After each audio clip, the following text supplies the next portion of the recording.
dostlar, hər vaxtınız xeyir olsun, necəsiz? Ümid edirəm ki, yaxşısınız və şəkil üzərindən mətn qurmaq dərslərində müəyyən qədər də olsa irəliləyiş əldə etmisiniz.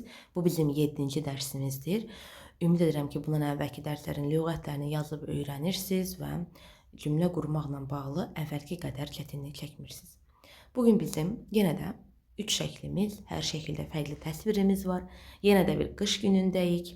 Yenə də qar var. Uşaqlar qartopu oynayırlar yenə. Gəlin görək bu 3 şəkildən biz necə bir balaca mətn qura bilmişik bu dəfə.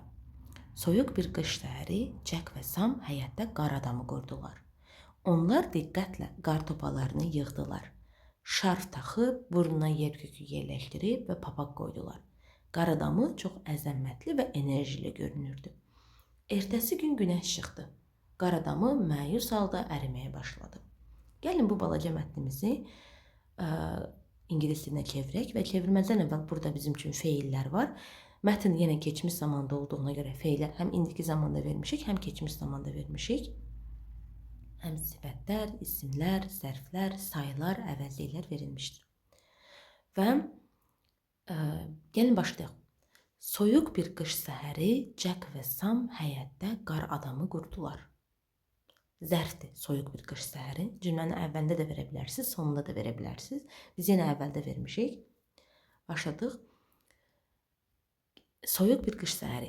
On a cold winter morning. Baxın, cold soyuq, winter qış, morning səhər. On a cold winter morning. On sözünüdür və mütləq verməliyik. On a cold winter morning. Kim? Jack və Sam. Jack and Sam nə etdilər? Qurdular. Baxın, burada build vermişim. Niyə? Build feili qurmaq, tikmək, inşa etmək, düzəltmək mənasını ifadə edir. Jack and Sam built nəyi düzəltdilər? A snowman, qar adamını. Harada düzəltdilər? In the yard, həyətdə.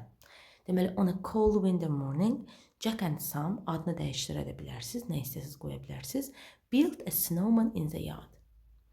Onlar diqqətlə qar topalarını yığdılar. Onlar they, birbaşa feili yanında da qoya bilərsiniz. Careful'ını cümlənin sonuna da apara bilərsiniz, fərqi yoxdur. Gəlin bu formada gedək. They, onlar yığdılar. Nə etdilər? Yığdılar. Stacked.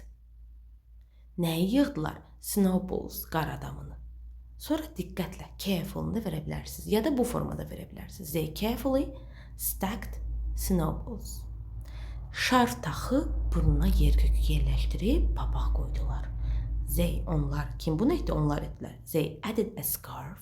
Ya put on a scarf deyə bilərsiniz, fərqi yoxdur. They added a scarf. Placed, bunu yerləşdirdilər. Yəni, yer kökünü onun burnuna yerləşdirdilər. Placed a carrot for the nose and put on a hat. Put on a hat, yəni onun başına papaq qoydular.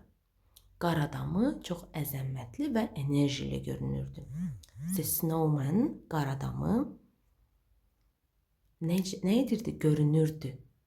Looked, very majestic, əzəmətli və enerjili görünürdü. Enerjili nədir? Enerji ilə dolu. Buradakı enerji ilə dolu olmaq, the full of energy. Okay? Enerji ilə dolu olmaq, full of energy. The snowman looked very majestic and full of energy. Ertəsi gün günəş çıxdı. Baxın, ertəsi gün, the next day, günəş, the sun, came out. Günəş çıxdı. Came out. Meydana gəldi bir növ. Peyda oldu bir növ. Qar adamı məyus halda əriməyə başladı. Baxın, qar adamı. Nə? Qar adam. The snowman başladı. Began. Nəyə başladı? Əriməyə. To melt. Necə? Sadly. And the snowman began to melt sadly. Aşağıda da ikinci nisbətən çətin mətnimizi qurmuşuq. Oxuyub, əgər maraqlıdırsa ikincisini məşğul oxuyub özünüz üçün işləyə bilərsiniz və sizə uğurlar diləyirəm uşaqlar. Allah amandır.